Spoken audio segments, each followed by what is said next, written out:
지금 방송에서 제공하는 투자 정보는 투자 판단에 대한 조언입니다. 방송에서 제공하는 주식의 가치, 가격 상승 및 가격 하락에 대해서는 방송사에서 보장하지 않습니다.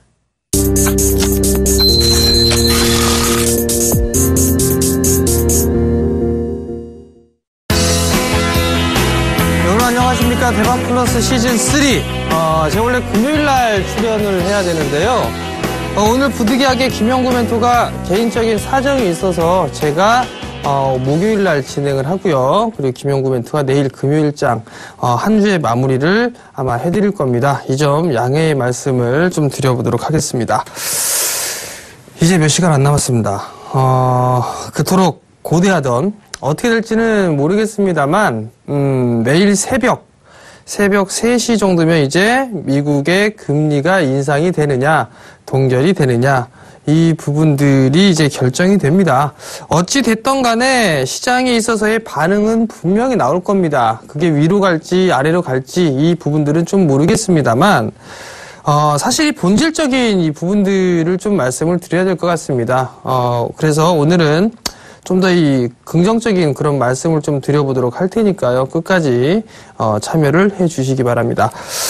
최근에 있어서 시장의 흐름들이 좀 상당히 긍정적인 변화가 몇 가지가 좀 나왔었어요.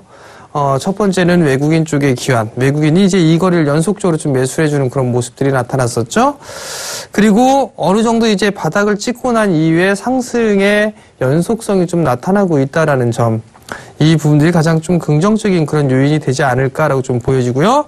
마지막으로 어제 급등을 했던 그 부분들이 금리 인상이 좀 안 될 것이다, 늦춰질 것이다라는 그 부분들보다는 한국의 국가 신용 등급이 한 단계 좀 상향이 됐죠.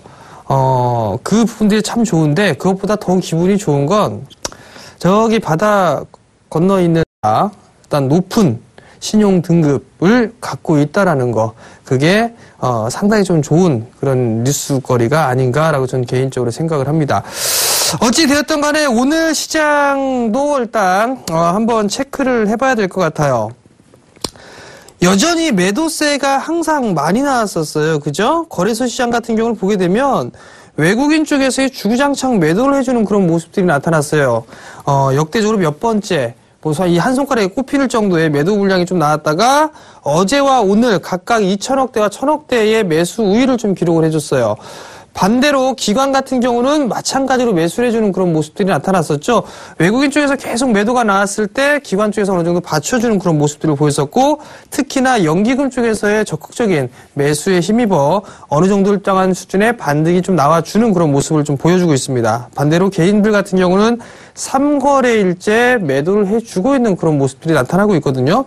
결국 빠질 때마다 분할로 매수를 해서 올라가는 흐름들이 나왔을 때 차익을 하고 보는 일단 전형적인 단기 트레이딩 정도로 일단 개인 쪽 같은 경우는 대응을 하는 게 아닌가라고 좀 보여집니다. 차트적인 부분은 좀 이따 보도록 하겠고요. 코스닥 같은 경우는 마찬가지죠. 반대예요, 반대. 외국인 쪽은 5거래를 연속적으로 매도가 나와주고 있고요. 기관 같은 경우는 오늘 660억, 비교적 큰 폭의 매도 물량이 좀 출회가 됐습니다. 개인 쪽은 여전히 코스닥을 좀 사랑해주고 있는 그런 모습들이죠. 빠질 때마다 매수해주는 그런 모습들이 좀 나타나주고 있고요. 특히나 9월 4일 같은 경우는 지수가 급락이 나왔었어요. 그럼에도 불구하고 개인 투자자들 같은 경우는 1,800억 대량의 매수를 해주는 그런 모습을 보였었고 여기에서 이제 올라가는 흐름들이 나오게 된다라면 차익 매물이 좀 나오지 않을까라고 좀 생각을 했었는데 오히려 바닥권역이다라고 생각을 하고 매수를 해주고 있는 그런 모습을 보여주고 있습니다. 결국 뚜껑은 좀 열어봐야 될 그런 부분들이지만 일단 무리하게 따라 들어가는 그런 전략은 계속 좋은 그런 모습들은 아닌 것 같아요. 차트적인 좀 흐름들을 보시게 된다라면 방향성에 대한 얘기들을 좀 말씀을 드렸을 겁니다. 방향성. 빨간색 선이었었죠? 이게 21선의 21선입니다. 결국 지금 시장의 흐름들을 놓고 봤을 때는 21선에 대한 방향성이 서서히 이제 상승을 해주는 그런 모습들이죠. 상승 추세로 바뀌어 나가고 있는 그런 모습들입니다. 그리고 난 이후에 눌림목 구간을 주고 나서 이제 21선 올라타고서 지지를 받고 있는 그런 모습들이 나타나고 있죠. 아직까지 좀 더 상승할 여력이 있을까 그 부분들을 고민해 볼 필요성이 있을 것 같은데 한 개의 자리대는 2000포인트대 초반 자리대입니다. 2000포인트 초반 오버슈팅이 나오게 된다면 2030포인트 정도였겠으나 오늘 일단 개인적인 목표치, 즉 기술적 반등의 목표치는 다 찼다라고 말씀을 좀 드려보도록 하겠습니다. 지난주 금요일날 대박플러스에 나와서 말씀을 드렸던 전략을 말씀을 드렸던 부분들을 보게 되면 지수가 주초에 상승을 해주는 그런 흐름들이 나오게 되면 FOMC 이 결과가 나올 때쯤에는 한 번쯤은 덜어주시는 전략을 좀 말씀을 드렸을 거예요. 또 반대로 빠지는 흐름들이 나오게 되면 FOMC 전후로 해서 이제 매수를 해주는 그런 전략을 좀 말씀을 드렸었는데 일단 시장에 대해서의 반등이 좀 나와주는 그런 모습들이 좀 나타났습니다. 근데 마디의 목표치가 얼추 다 채워지는 그런 모습들이 나타났어요. 여전히 하락 추세대에는 나와 있는 그런 모습들인데 이 상단 저항대까지는 갈 길이 있는데 지수를 보시게 되면 이 자리대부터 이렇게 올라갔습니다. 그죠? 그리고 난 이후에 이 저점 자리대에 눌림을 주고 난 이후에 다시 한번 한 차례 상승을 해주는 그런 흐름들이 나타났죠. 그럼 결국에는 이 자리대, 즉 61선이자 241선이 위치를 하고 있는 이 2000포인트 언저리가 저항 자리대입니다. 마디의 목표치인데 오늘 1989.07포인트까지 상승을 했다가 밀려 내려오는 그런 모습들이 나타났거든요. 자, 선물로 보시면 좀 더 확실하게 좀 보이실 거예요. 선물로 보시게 된다면 한 차례 상승을 했죠. 그리고 난 이후에 눌림 조정을 좀 받았었고요. 그리고 나서 이 전고점을 넘어가는 흐름들이 나오게 되니까 이 상승폭만큼 움직이겠죠. 이걸 이렇게 갖다 놓고 대보니까 이 자리대까지, 즉 목표치까지 왔더라. 그죠? 목표치까지 일단 왔고 이 마디 전에 전 부분들에 있었던 분들 요 상승 마디예요. 요 자리대에서부터 요만큼 상승을 해주고 난 이후에 저점 지지를 해주고 그래서 이 폭으로 움직이는 그런 모습들이 나타나겠죠. 결국에는 요 부분들이 어떻게 나오느냐 조금 줄여서 좀 볼게요. 이렇게 해서 움직이게 되면 요 폭입니다. 결국 단기적인 목표치나 이런 부분들은 약간은 좀 남아있어요. 약간은 좀 남아있는 부분들이지만 일단 하락추세 때 지수로 놓고 봤을 때는 하락추세 때가 아직까지 상단 자리대까지는 조금 남아있는 그런 모습들이지만 선물 같은 경우를 보시게 된다면 이렇게 이어질 수가 있겠죠. 넘어갔어요. 하락 추세대를 넘어가는 그런 모습들이 나타났고 그 다음은 21선에 대한 방향성이겠죠. 21선에 대한 방향성이 이제 서서히 뻣뻣하게, 즉 거만하게 고개를 들고 있다라는 거. 그렇다면 조정 시에는 매수를 한번 해봐도 되지 않겠느냐라는 생각을 해봅니다. 즉 어찌 됐든 간에 FOMC에서 금리 인상을 하든 뭐라든 간에 만약에 인상에서 빠졌습니다. 빠지게 된다라면 그때는 매수예요. 매수를 해보자라는 말씀을 드리는 겁니다. 그러니까 결국은 시장 쫄 필요는 없다라는 얘기예요. 지난 시간에 계속적으로 말씀을 드렸다시피 금리 인상에 대한 이 부분들은 신흥국가들 모두가 다 선반영을 받고 있는 그런 사항들이고 금리 인상을 하게 됐을 경우에는 단기적인 충격이 꽤나 클 것이다라는 얘기들을 많이 하는 사람들이 있는데 이미 올해 초부터 금리 인상에 대한 얘기가 계속적으로 나왔었어요. 언제 인상을 할까? 언제 인상을 할까? 그 얘기들이 계속 나왔기 때문에 의외로 금리 인상을 단행했다라고 하게 된다라면 의외로 충격은 크지 않을 수도 있다는 얘기거든요. 만약에 단기적인 충격이 컸다면 굳이 이거를 연속적으로 외국인들이 매수를 해줬을까라는 생각이 듭니다. 그렇기 때문에 조정 시에는 일단 매수 관점으로 보시는 전략이 좀 더 좋지 않을까라는 좀 판단이 되고요. 코스닥 이제 봐야겠죠. 코스닥을 보기 전에 잠깐 거래소 지수를 보게 되면 한 차례 상승해주고 상승 N자형의 목표치가 나왔는데 이미 전고점 자리대를 넘어서는 그런 모습들이 나왔단 말이에요. 추가적인 상승 시도가 나오게 된다면 얼추 움직일 수는 있겠으나 하락 추세 때에 상단 자리대까지 부딪히는 그런 모습들이 나올 수가 있단 말이에요. 그 2030포인트 언저리가 되겠죠? 일단 요 자리대까지는 한 번쯤은 더 기다려볼 수 있는 그런 전략이 있고, 그리고 거래소 시장이 코스닥 시장보다는 조금 더 유리하게 전개가 되고 있습니다. 자, 코스닥 한번 볼게요.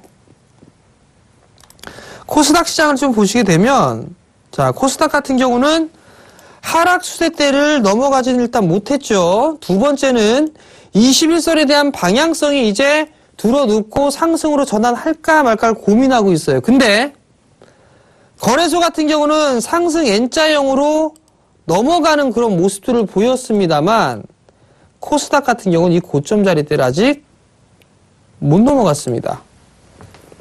그렇기 때문에 거래소 시장이 코스닥 시장보다 조금 더 유리하다라고 보시면 됩니다. 근데 거래소 시장에서 어떠한 종목군들이 많이 움직였나, 어떤 업종들이 움직였나, 이 부분들을 선택을 하고 난 이후에 종목을 하나씩 선정을 해야 될 것 같습니다. 그 부분들이 이제 전략적인 부분들이 되겠죠. 그 전략적인 얘기들은 좀 잠시 뒤에 말씀을 좀 드려보도록 하겠습니다. 자, 그러면 이제 주식을 관심 있게 좀 봐야 될 그럴 부분들을 좀 몇 가지를 좀 말씀을 드려볼게요. 과거의 사례도 좀 보고, 그리고 난 이후에 이제 향후에 어떻게 나올 수 있을까라는 부분들을 한번 예상을 해보면 좋을 것 같아요. 오늘도 이렇게 책상, 칠판을 좀 준비해 주셨는데, 넘어갈게요. 자, 일단은 보시게 되면 뭐가 있냐면, 여전히 경기 지표가 좋아지고 그런 부분들 때문에 금리 인상을 빨리 해야 된다라는 얘기가 8월 초까지만 해도 상당히 많이 있었어요. 80% 가까이가 9월 달에 인상을 할 것이다 라는 전망을 했었죠. 근데 갑자기 급감을 했던 부분들 같은 경우를 살펴보게 된다라면 중국 쪽이죠. 중국발 이슈 부분들 때문에 금리 인상 지금 단행하면 안 된다라는 얘기를 하게 됩니다. 그러면서 금리 인상을 해야 되는 그 비율이 약 한 50%를 좀 하회해주는 그런 모습들을 보였었거든요. 그러면서 한 가지 또 얘기가 나왔던 게 IMF라든가 세계은행에서 권고를 했죠. 니네 금리 인상 먼저 하지 마라. 아직까지. 하지 마라라는 얘기를 하고 있고, 신흥국이나 유로존 같은 경우는 오히려 빨리 두들겨 맞을 것 같으면 빨리 해라. 이미 우리는 다 준비가 돼 있다라는 얘기를 했단 말이에요. 특히나 신흥국 쪽에 그랬죠. 이미 선반영을 받았던 부분들은 환율적인 부분들을 통해서 말씀을 좀 드렸을 거예요. 근데 환율이 이미 다 반영을 받고 있는 그런 상황들이거든요. 우리나라 지금 원달러 환율 어떤가요? 1200원 딱 찍고 난 후에 이미 빠져 있단 말이에요. 그러면 지금 금리 인상을 단행한다라는 그 시그널 자체가 아직까지 명확하게 나와주고 있는 그런 모습들은 아닙니다. 서서히 좀 안정을 찾고 있는 그런 모습들이고, CDS 프리미엄도 한 단계 더 레벨 다운되는 그런 모습들을 좀 보여주고 있거든요. 그렇다는 얘기는 금리 인상이 만약에 단행이 됐다면 크게 이렇게 변동이 나올까라는 좀 생각이 듭니다. 어찌 됐든 간에 금리 인상을 지금 9월 달에 해야 되겠다라고 하는 사람들의 비율이 가장 높습니다. 만약에 9월 달에 동결을 해버리게 된다라면 뭐 10월 달이 됐든 12월 달이 됐든 하겠죠. 근데 옐런 의장이 그런 얘기를 했었어요. 인터뷰를 하지 않아도 금리 인상을 할 수 있다라는 그 멘트를 좀 날렸었거든요. 그렇다는 얘기는 9월 달에 안 하고 10월 달이나 11월 달 이때도 금리 인상을 할 수 있다는 여지가 남아있는 그런 상황들입니다. 어찌됐든 간에 이제 몇 시간 안 남았습니다. 몇 시간 안 남았기 때문에 이런 얘기는 계속적으로 얘기를 많이 했었어요. 뭐 금리 인상이 되게 되면 어떻게 될 것이고, 단기 충격을 받을 것이고, 그렇게 했을 때 어떻게 진행을 해야 되며, 거기에 또 그 기자회견에서 그 어록이 어떤 말을 했으며, 매파적인 발언을 했느냐, 비둘기적인 발언을 했느냐, 골치 아픕니다. 빠지면 사면 돼요. 예, 결론은 그겁니다. 빠지면 사라. 그냥 좋은 주식 사면 된다. 단 어떠한 주식을 살 거냐, 이 부분들은 차트를 통해서 이따 말씀을 드릴 겁니다. 어찌됐든 간에 금리 인상을 빨리 했으면 저는 개인적으로 좋겠습니다. 한번 이왕 할 거면 빨리 한번 맞고 사는 게 더 낫다라는 얘기예요. 근데 최근에 이제 매수로 돌아섰지만 외국인들에 대한 매도가 계속적으로 역대 두 번째였나요? 세 번째 매도까지 보였단 말이에요. 근데 그 외국계 매도 부분들을 보게 되면 유럽계 자금입니다. 유럽계 자금. 유럽계 자금이 지속적으로 유출이 되고 있는 그런 상황들이에요. 사실. 지금 이 미국이나 유럽, 이런 쪽을 좀 보게 된다라면, 미국 같은 경우는 여전히 유입이 됐던 부분들이 2009년도부터 2013년도 5월달까지, 그리고 유출 같은 경우는 유출기 같은 2013년 5월달부터 2015년 9월달 현재까지 부분들인데, 미국 같은 경우는 지금 유출액 비중, 파란색 선이 유출액에 대한 비중인데, 미국은 오히려 금리 인상을 할까 말까 고민하고 있는 이 미국 같은 경우는 유출이 별로 없어요. 근데 얘네들은 뭔데 매도를 하는지 모르겠습니다. 영국을 제외한 부분들을, 영국 같은 경우는 매수 매도 그냥 퉁 치고 유럽 쪽에서 상당 부분 매도가 많이 나왔다라는 얘기예요. 오히려 금리 인상을 준비하고 있는 미국 같은 경우는 매도가 없죠. 결국에는 미리미리 대응한다라고 해야 되나요? 미국은 대응을 안 하고 있는데 유럽계 쪽은 대응을 미리 하는 거죠. 겁먹어서 그런 것 같습니다. 어찌됐든 간에 유럽 쪽에, 즉 미국 쪽에서 매도가 나온 게 아니라 유럽계 쪽에서 매도가 나왔던 그런 부분들이기 때문에 이 불확실성이 끝나게 된다라면 유럽계 자금은 다시 시장으로, 증시로 유입이 될 가능성이 높아 보입니다. 아직까지 중국에 대한 얘기, 중국에 대한 불확실성이 여전히 좀 남아있는 그런 사항들이에요. 일본 같은 경우도 마찬가지고요. 근데 양적 완화 기조를 일본이 됐든 중국이 됐든 유럽이 됐든 여전히 진행을 하고 있다라는 얘기입니다. 한간에는 중국 쪽에서 또 대규모 경기 부양책을 준비를 하고 있다라는 얘기를 하고 있거든요. 그렇다는 얘기는 여전히 돈을 더 풀겠다라는 얘기잖아요. 돈을 더 풀겠다라는 얘기이기 때문에 그 엄청난 유동성은 다시 들어올 수밖에 없다라고 보시면 됩니다. 그렇기 때문에 내일 뭐 단기 충격이 나온다 뭐 한다 하게 되면 내가 평상시에 사고 싶었던, 계속 째려보기만 하고 사지 못했던 주식을 차분하게 분할 매수해서 담아가면 된다라는 얘기예요. 결국 유럽계 자금이 나오는 부분들이 있는데 이게 지금 당장 최근에만 이런 모습들이 나왔던 게 아니에요. 자주 나왔습니다. 자주. 유럽계 자금 이탈 같은 경우는 2011년도 때 유럽 재정위기 때도 먼저 얘기가 나와주는 그런 모습이었단 말이에요. 미국의 금융위기가 터지고 난 이후에 지금 이 파란색 선은 유럽 소재 펀드고요. 그 다음에 이 회색 선은 미국 소재 펀드거든요. 미국의 금융위기가 터졌을 때는 먼저 투매 유발을 시켰던 게 유럽계 자금이고요.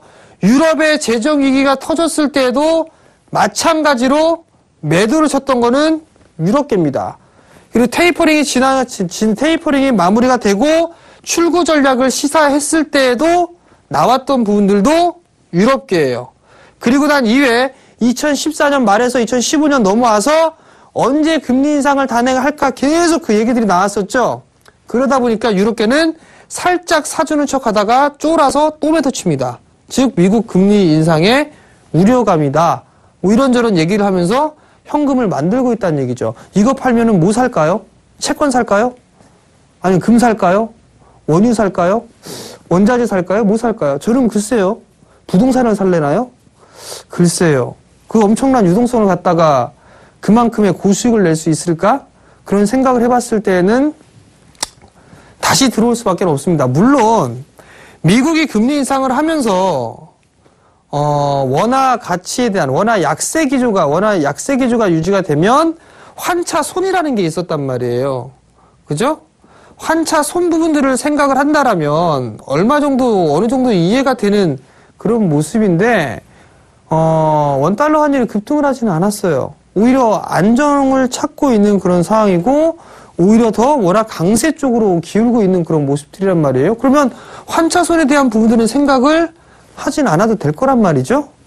그럼에도 불구하고 매도가 나왔어요. 어찌됐든 간에 가장 중요한 건 이거래일 동안 매수가 들어와줬다라는 거. 일단 연속성이 형성이 됐다라는 것 자체는 시장에 있어서 안도의 한숨을 쉴 수 있는 그런 이유가 되지 않을까 싶습니다. 자, 그러면 미국이 금리 인상을 했다라면 과거에는 어떠한 모습들이 좀 나타났을까, 그 부분들을 한번 생각을 해봐야 될 것 같거든요. 2004년도입니다. 2004년이에요. 2004년도의 지수입니다. 여러 가지 이슈들이 좀 있었어요. 2004년도 4월 말에 차이나 쇼크가 있었고, 그 부분들로 인해서 국내 시장이 급락이 좀 나와주는 그런 모습이었었죠. 그리고 난 이후에 이중 바닥을 만드는 척 해주다가 6월 29일 날 미국이 금리 인상을 전격적으로 단행을 합니다. 저점을 깨주는 그런 모양새를 보였습니다만 바로 들어올렸죠. 언제죠? 8월 10일 날 미국이 또다시 한번 금리 인상을 1.25%에서 1.5%로 또다시 금리 인상을 단행을 합니다. 반대로 한국은행 같은 경우는 금리 인하를 단행을 했죠. 그러면서 V자 반등이 나와주는 그런 모습들이 보였습니다. 자, 그러면 제가 왜 이 부분들을 말씀을 드리는지 한번 생각을 해보자고요. 한국은행 총재가 그런 얘기를 했어요. 지금 최저 금리를 하고 있지만 더 이상 이게 여기가 바닥이다 라는 인식은 하지 말아라라는 얘기를 했어요. 즉 금리 인하를 추가적으로 할 수도 있다라는 여지를 남겨둔 거예요. 그죠? 역사상 최저금리입니다, 우리나라. 그러면 미국이 금리 인상을 단행을 하면서 밀려 내려왔지만 우리나라 같은 경우는 최저금리를 유지를 해주고 있는 그런 상황이거든요. 그럼 만약에 이 금리 인상을 터뜨렸을 때 우리나라는 금리가 최저금리고 이러한 모습들이 나오게 된다라면 충분히 상승을 해 나갈 수가 있다라는 얘기입니다. 통계적으로 봐도 금리를 인상하는 흐름들이 나오게 된다라면 주가도 같이 움직이는 그런 습성이 있습니다. 약간의 시간 차이는 있겠습니다만 항상 동행을 해주는 그런 모습들이 나타났어요. 그렇기 때문에 크게 걱정은 안 해도 되지 않을까라는 좀 판단이 됩니다. 즉 미국의 금리 인상 이 부분들 때문에 너무 급하게 서두르거나 그럴 필요 두려워하거나 이럴 이유는 없다라는 얘기입니다. 다음 화면을 보시게 되면은요. 자, 글자를 쭉 적어놨습니다. 글로벌 증권사에서 이제 하나씩 리포트가 나오기 시작합니다. 신흥국 주식 살 때다라는 얘기. 신흥국 주식 살 때다. 중국 신흥국 주식시장 역발상 투자 전략. 이 부분들이 보도가 됐고요. 그 다음에 2009년 이후 처음으로 풀하우스 매수 신호가 포착이 됐다라고 모건 스탠리 쪽에서 보고서를 냅니다. 이 풀하우스 매수 신호가 나오고 난 이후에 12개월 평균은 25%까지 상승을 하더라 라는 얘기입니다. 근데 이 신호가 지금 떴다라는 얘기죠. 풀하우스가 뭐죠? 풀하우스? 포카를 치시는 분들은 다들 알 겁니다. 어찌됐든 모르신다면 검색을 해보시기 바랍니다. 똑같은 카드 3장에 다른 거 똑같은 거 2개. 이게 되겠죠? 그 다음, 밸류에이션이 닷컴 붕괴와 2008년 금융위기 수준이다 라는 얘기예요. 이건 또 골드만삭스가 얘기를 합니다. 즉, 주가가 겁나게 싸다는 얘기잖아요. 그죠? 여러분들 잘 생각해 보세요. 금융위기 터지고 나서 급락이 나왔을 때 멘붕이 오고 그리고 난 이후에 공포 구간이 나오면서 다 던지는 모습들이 나타났었어요. 거기에 한몫을 했던 게 미에로 5인가 뭔가 있었죠. 뭐 지수 500 간다, 뭐 한다 얘기. 그죠? 최근에 그 7월달, 8월달 급락이 나왔을 때 그런 얘기 있었어요. 지수 뭐 1300인가? 1300 간에 뭐 하는 그런 얘기들도 있었습니다. 근데 결국은 그 자리 때 툼에 나오고 나서 기술적 반등이 나왔단 말이에요. 결국은 닷컴 붕괴 때와 2008년 금융위기 때 수준까지 일단 빠졌다라는 얘기예요. 그러면 지금 자리 때는 매도를 하는 게 아니라 매수를 해서 가지고 있는 상황이고 주식을 기존에 보유를 하고 있다라면 버티는 구간이란 얘기예요.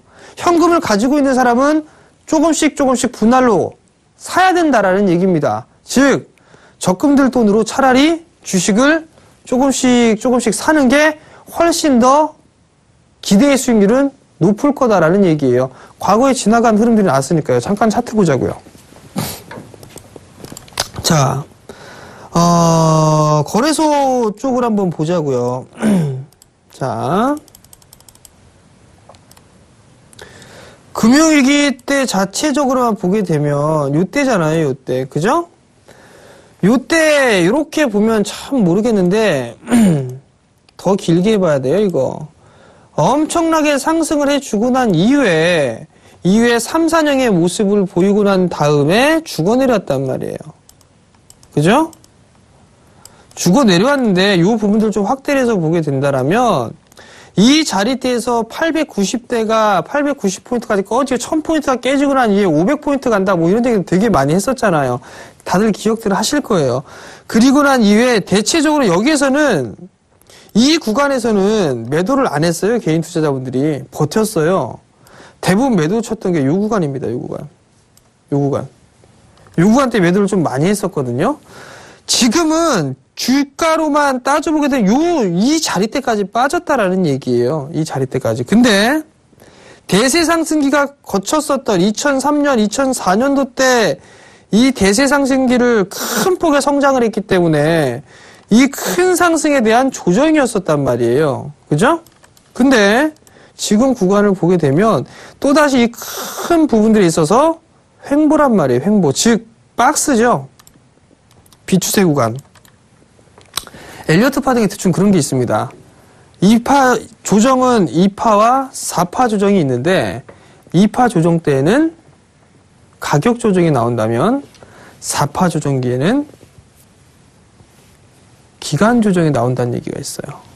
일단은 지금은 기간 조정 형태의 모습을 보이고 있다는 얘기입니다. 근데 이런 모습을 보이면서 지금 각 기업들, 대기업들, 우량 기업들이나 중소기업들의 평가적인 부분들을 보게 되면 엄청나게 저평가가 되어 있다라는 얘기예요. 주가 수준으로는 많이 올라가 있는 그런 상황이지만 이때보다 지금 각 기업들이 성장을 해서 이익의 증가를 시키고 자산을 더 늘려놨고 성장을 해왔단 말이에요. 성장을 해왔던 거에 비해 지수는 못 올라갔고 거기에 따른 평가적인 그 부분들이 있어서 가치적인 부분들을 못 받고 있다라는 얘기입니다. 그렇기 때문에 별 크게 걱정할 이유는 없다는 얘기예요.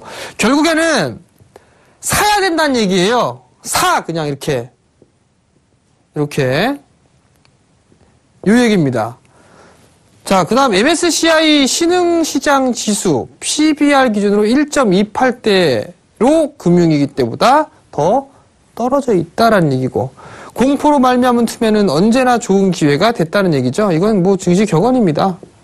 중국이나 일부 신흥국 증시의 저가 매수를 고려해야 한다. 여기에 이제 코리아가 들어가겠죠. 한국이. 바이코리아. 들어가야죠, 여기. 그렇기 때문에 주식 사셔야 됩니다. 일단은 이 기사거리나 이런 부분들로 인해서 한번 주식을 한번 해볼 그럴 가능성을 체크를 해볼 수가 있을 것 같고요. 그 다음을 보시게 되면 이제 이거예요, 이거. 글로벌 주식시장의 PER 지표를 보시게 되면 전 세계 평균 15.6배입니다. 15.6배.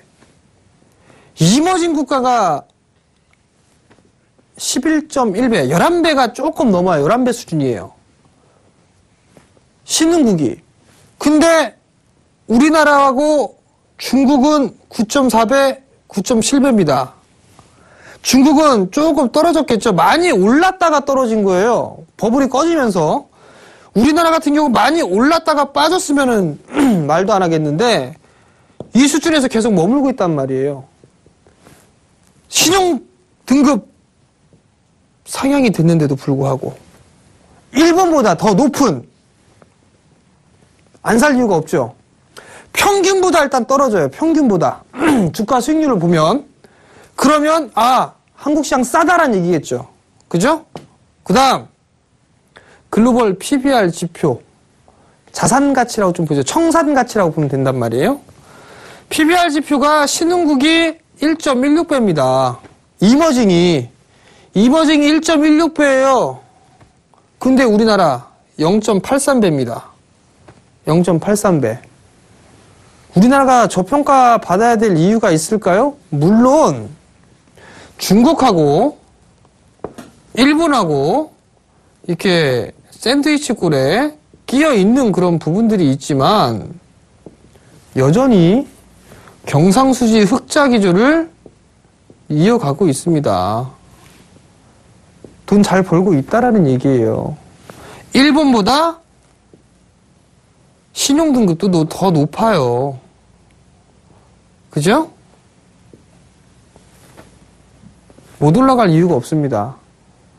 단 지금 현재의 세계 시장적인 트렌드를 보게 되면 저성장 국면이기 때문에 성장주에 베팅을 해서 그래요. 성장주에. 그게 우리나라만 그렇게 됐던 게 아니라 전 세계적으로 이 성장주에 베팅을 해주는 그런 모습들이 많이 나왔단 말이에요. 그렇기 때문에 화장품이며 제약바이오며 이런 섹터들이, 내수 섹터들, 이런 애들이 계속 움직인 거예요. 삼성전자나 우리나라 경기 민감주들 보게 되면 이 PBR이 1배 이하권역으로 내려가 있는 종목군들이 수두룩합니다. 소외를 받는 거죠. 왜일까요? 역성장이기 때문이에요. 역성장을 하고 있기 때문에 소외를 받은 겁니다. 대체적으로 시가총액 상위 종목군들이 경기 민감 섹터에 다 포진이 돼 있기 때문에 걔네들이 움직이지 못하니까 주가는 못 올라가는 거고 지수도 못 올라가는 겁니다. 그리고 실적이 좋은 애들이니까 계속 성장할 수 있는 쪽에 베팅을 하니까 그쪽으로 다 매기가 쏠리는 거죠. 근데 조금씩 변화조짐이 나오고 있습니다. 그 부분들을 체크를 해봐야 될 것 같아요. 어찌됐든 간에 0.83배예요. 0.83배. 주식 사도 된다는 얘기예요. 주식은 매수입니다. 매수하셔도 괜찮다라는 얘기예요. 차라리 사회 초년생부터 시작을 해서 적금 넣죠, 적금. 그죠? 은행에. 몇 프로 나오지도 않죠? 몇 프로 나오나? 요즘에 한 2%, 2.5% 나오나요? 적금 넣으면? 3% 정도 나오나요?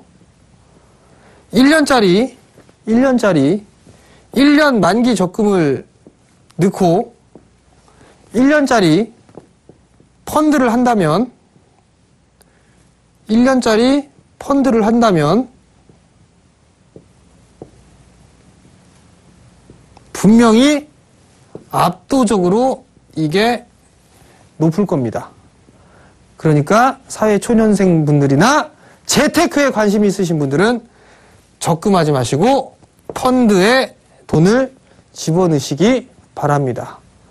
어떠한 펀드도 괜찮지 않을까 싶어요. 어떤도 분명히 말씀을 드렸습니다. 나중에 시간이 지나보면 알게 될 겁니다. 펀드 드실 분들 지금 펀드 드는 겁니다. 그래야 수익을 많이 낼 수가 있을 것 같습니다. 자, 밖에 인간지표는 듣고 있죠? 정리식 펀드, 박 PD, 그 분들 꼭 생각을 하시고. 자, 이제 시장에 대한 전략이나 이런 부분들 한번 살펴봐야 될 것 같아요. 지난주에 일단은 주초에 상승을 하게 되면 한 번 덜어주고 그 이후에 다시 되받는 전략을 좀 말씀을 드렸을 거예요. 그리고 반대로 주가가 밀려 내려오는 흐름들이 보이게 된다라면 기다렸다가 금리 발표 전후로 해서 매수하시라는 말씀을 드렸을 겁니다. 일단 올라왔기 때문에 차익을 좀 생각을 하고 계셔야 되는데 단기적인 목표치가 일단 어느 정도 나왔어요. 나왔기 때문에 조금 더 차익을 단기적으로 보시는 분들 차익을 좀 해놓아야 되는 그런 부분들인데 굳이 만약에 차익을 못했다라고 한다면 시간적인 여유를 갖고 계신 분들이라면 크게 두려워할 이유는 없을 것 같습니다. 그러면 일단 업종을 어떤 업종을 봐야 되는지 한번 보자고요. 지금 시장은 거래소보다는 코스닥이 훨씬 더 유리하다고 했어요. 이거 지금 잘 안 보이시니까 제가 차트를 2개를 해서 다시 한번 확실하게 좀 보여드릴게요. 2개를 해서 보여드리는 게 훨씬 더 나을 것 같아요. 자, 이거는 업종 차트로 해서 바꿔놓고서 한번 보도록 하겠고요. 이거는 거래소죠. 그리고 또 하나는 이제 코스닥 쪽으로 한번 봐야 되겠죠. 업종으로 바꿔놓고 이렇게 쪼개서 2개로 나눠서 보자고요. 자, 이렇게 해서 보게 되면 얘는 코스닥. 자, 보자고요. 67개니까 이것도 67개. 자, 거래소와 코스닥 느껴지시나요? 어떤 게 더 센가? 바로 느껴지시죠? 얘는 거래소는 정고점을 넘어갔고, 그죠? 코스닥은 정고점을 못 넘어갔고, 21선의 방향성이 좀 더 가파르고, 이제 들어 넣어 있고,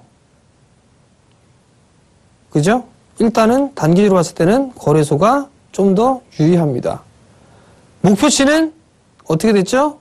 거래소는 다 찼어요. 그러면 쉬어가는 흐름들이 나오게 되면 거래소 같은 코스닥 같은 경우는 한 번쯤 요 마디폭을 도달하기 위한 대시 정도는 한번 나와줄 수가 있겠네요. 자, 그럼 보자고요. 업종을 봐야 되니까 지금 거래소 시장이 무엇 때문에 어떤 섹터가 많이 움직였는가 그 부분들을 봐야 돼요. 자, 이렇게 놓고 한번 보자고요. 똑같은 거래소인데, 자, 이거는 대형주 지수입니다. 대형주 지수. 거래소보다 대형주가 훨씬 더 강한 모습들이 나와 있죠. 그죠?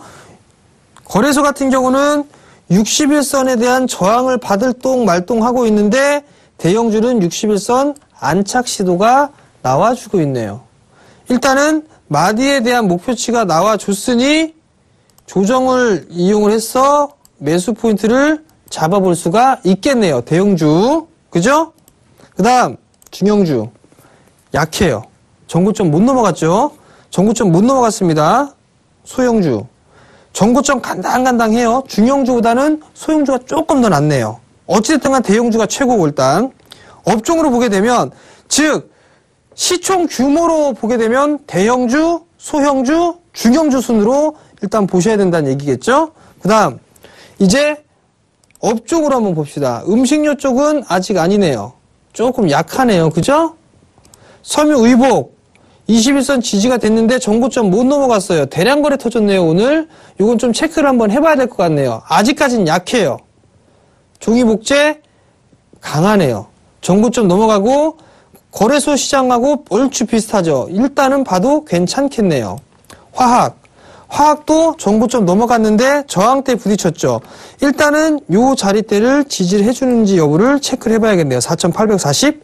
요 자리대가 깨지게 되면 아마 11선이나 21선 자리대까지 가격 조정, 즉 눌림목이 한번 나올 수가 있겠네요. 그럼 화학도 일단은 관중에 등록을 해봐야 될 것 같고요. 의약품 아닌 것 같고요. 비금속 광물 아니고요. 철강금속 봐도 될 것 같은데 일단은 그냥 그러네요. 기계 세죠? 기계는 일단은 관심권에 놓고 봐야겠네요. 전기전자 봐야겠네요. 그리고 의료정밀도 일단 정배열권역이기 때문에 봐야 되겠네요. 운수장비 최근에 자동차 쪽 부품주 쪽 괜찮았죠? 봐야 될 것 같고요. 유통 그 다음에 전기가스 건설 별로네요. 마지막 운수창고는 먼저 61선을 뚫어 놓고서 지지를 해주고 있죠. 기간 조정을 받고 있죠. 그러면 얘가 운수창고 쪽 업종들이 이렇게 한 번 더 움직일 수 있는 그런 가능성이 있어 보이네요. 대체적으로 섹터나 이런 쪽 부분들을 보게 된다라면 크게 움직일 만한 그런 부분들이 없어요. 금융 쪽도 많이 움직였고, 은행, 증권도 약해요. 보험 그나마 좀 괜찮고, 서비스, 제조 다 약합니다. 결국엔 대형주를 봐야 되고, 그 다음에 업종, 거래소보다 좀 더 센 쪽에 있는 섹터들을 봐야 될 것 같아요. 그렇게 일단은 생각을 해놓고 보시면 되지 않을까 싶습니다.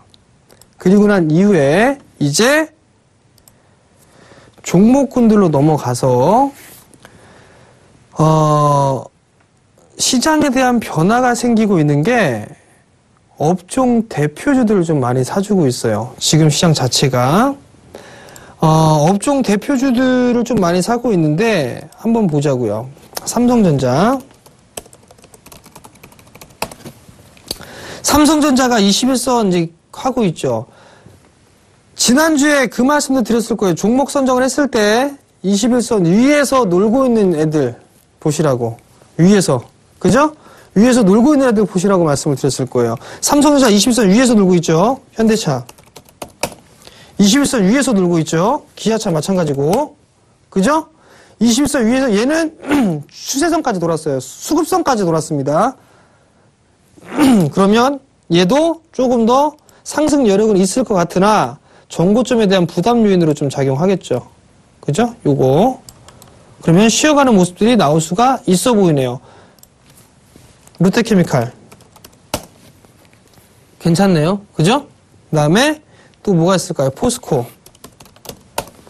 포스코도 일단 21선에 안착을 해 있어요. 근데 상당히 좀 약해요. 즉, 업종 대표주들 위주로 대형주 중에서 업종 대표주들 위주로 많이 매수를 했다라고 보시면 돼요. LG화학도 마찬가지죠. 강한 모습이죠. 그 다음에 삼성전기도 마찬가지로 상당히 강하게 올라왔단 말이에요. 즉 최근에 반등이 나왔을 때 대형주들이 좀 괜찮았더라. 이 얘기가 무슨 얘기냐면 3분기 어닝 시즌까지 같이 준비하셔야 됩니다. 3분기 어닝 시즌까지 준비해야 되는데 실적에 대한 개선폭이 큰 종목군들, 대형주 중에 그런 애들 위주로 일단 선정을 하세요. 그런 종목들 위주로. 단적인 예로 삼성전자가 3분기 실적이 그렇게 썩 좋지 않을 거다라는 얘기를 했단 말이에요. 그럼 얘는 빼요 그냥. 차트적인 기술적인 부분들은 맞는데 3분기 어닝 시즌까지 대비를 해야 되니까 실적이 좋지가 않대잖아요. 그럼 그런 종목 빼버리면 돼요. 그리고 나서 괜찮은 애들. 화학 섹터나 이런 분들 유가 하락으로 인해서 수혜를 좀 받고 있는 그런 부분들이 있잖아요. 그럼 3분기 때 화학 쪽 섹터 괜찮고 IT 섹터 실적 좋은 것도 많단 말이에요. 근데 이거는 대형사들도 마찬가지만 중소형주들까지 마찬가지거든요. 그러면 대형주 쪽 보고 중소형주까지도 이게 폭을 넓힐 수가 있단 말이에요. 그럼 그런 쪽 보시면 될 것 같고, 그 다음에 또 보니까 화장품주들 같은 경우는 신문 기사를 보니까 8월달 수출이 상당히 급감했다라는 그 얘기가 있거든요. 아, 그러면 수출이 급감했으니까 실적이 좀 안 좋아질 수 있겠구나라는 생각을 할 수가 있단 말이에요. 대신에 어떤 종목을 보라 했죠? 중국 내에 진출을 해서 거기서 판매를 하는 사업을 영위하는 기업들 위주로 옥석 가리기를 해야 된다 그랬죠? 그런 것들 보시면 되고, 제약주들 같은 경우는 이제 가격 조정은 다 나온 것 같아요. 더 이상 막 크게 이게 20%, 30% 빠지거나 그러진 않을 겁니다. 물론 부실한 종목은 다시 제자리 때까지 빠질 거예요. 가격 조정은 다 나왔으니까 기간 조정을 보여야 된단 말이에요. 언제까지? 10월 말? 왜냐하면 11월 달 때부터 바이오 업체 중에서 이제 신규로 상장하는 그런 기업들이 꽤나 많습니다. 내년부터 내년 초까지. 그렇기 때문에 죽지는 않을 거란 말이에요. 그럼 그런 쪽 섹터를 보시면 되고, 여전히 핀테크라든가 사물인터넷, 인터넷은행 이런 쪽에 있는 종목군들을 개인 투자자분들 많이 관심을 갖고 계실 거란 말이에요. 단적인 예를 한번 볼게요. 종목군들을 보게 된다라면 주챔에서 말씀을 드렸던 종목군들이 크루셜텍 이런 종목군들이거든요. 얘네들은 턴어라운드가 되고 있는 그런 기업들이란 말이에요. 근데 너무 많이 올랐죠? 너무 많이 올랐기 때문에 부담스럽단 말이에요. 그러면 어떤 부분들을 좀 보시면 되냐면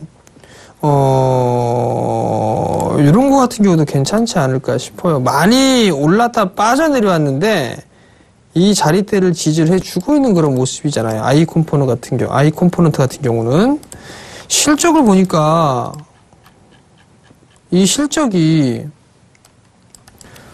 턴어라운드예요. 턴어라운드. 코르셜텍이랑 비슷하지 않나요? 자, 연간 볼게요.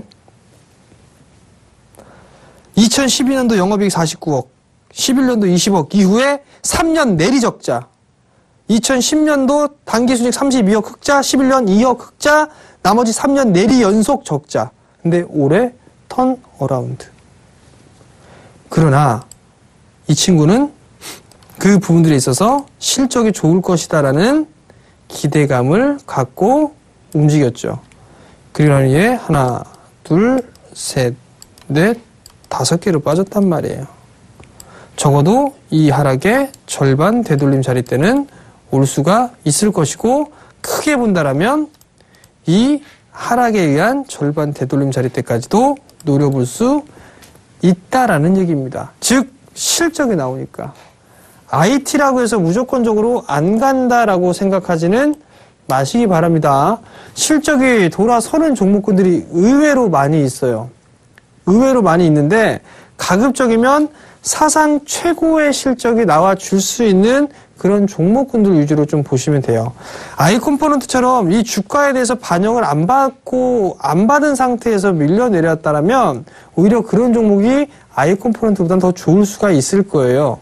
왜냐하면 반영을 받지 않았었으니까. 아무도 몰랐으니까.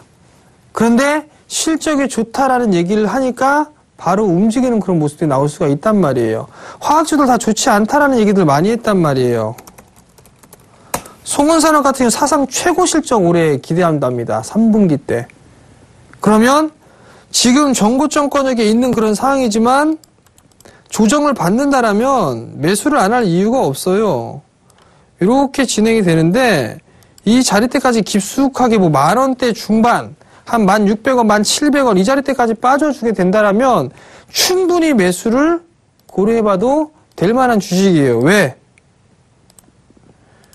올해 3분기 보니까 영업이익 192억에 93억 당기 순이익 예상하고 있거든요. 작년에 34억 영업이익에 134억 적자 났었어요. 근데 올해 상반기에만 벌어들인 게 영업이익 159억에 당기순이익 60억이에요. 흑자로 턴어라운드가 됐죠. 턴어라운드가 되고 3분기 때 실적이 최고 실적이 나올 것 같답니다. 이 자리 때는 충분히 넘어갈 수 있는 그런 이유가 되지 않을까라고 좀 보는 거예요. 결국 이것저것 종목군들을 보는 거는 좋아요. 근데 지금 상황에서 시장이 조정을 받게 되면 어닝 시즌을 좀 대비를 해서 실적이 좋아질 만한 종목군들 그런 것들 좀 분할로 좀 잡아보세요. 한 예로 SKC 같은 경우도 마찬가지예요. SKC 같은 경우도 3분기 실적에 대한 기대치가 조금씩 상향되는 주식이에요. 대체로 화학 쪽 섹터 좀 있죠. IT 쪽이 있죠. 많아요. 그리고 많기 때문에 여러분들이 선택만 잘 하시면 됩니다. 거기다 덤으로 플러스로 수급까지 따라주게 된다면 더더욱 좋습니다. 그 부분들을 끝까지 잘 찾아보시고 대응을 하시면 될 것 같고요. 이 부분들에 있어서 강연회까지 제가 준비를 했습니다. 이번 주 토요일 날이에요. 이번 주 토요일 날 저하고 이정수 멘토하고 같이 강연회를 좀 준비를 했습니다. 이번 주 토요일 오후 2시에 진행을 하고요. 장소는요. 인천 상공회의소 3층입니다. 남동 인더스파크역 2번 출구로 나오시면 될 것 같고요. 참가비는 무료고요. 문의는 1577-7451번으로 문의를 하시면 될 것 같습니다. 이번 강연에는 무조건 참여를 하셔야 될 거예요. 왜냐하면 기회니까요. 분명히 말씀을 드리는데 주식 투자자로서는 이번 기회를 놓치시면 정말 크게 후회할 수 있습니다. 그러니까 힘들 내시고 두려워하지 마시고 주식 조정 나올 때 매수하세요. 그게 여러분들 계좌를 살리는 유일한 길이 될 겁니다. 자, 오늘 목요일 날 좀 진행을 했는데요. 금요일보다 목요일이 더 나은 것 같네요. 조만간 목요일 날로 바꿔서 인사를 좀 드려보도록 하겠고요. 저는 이만 물러가도록 하겠고요. 다음 주 금요일 날 다시 찾아뵙도록 하겠습니다. 시청해 주셔서 감사합니다.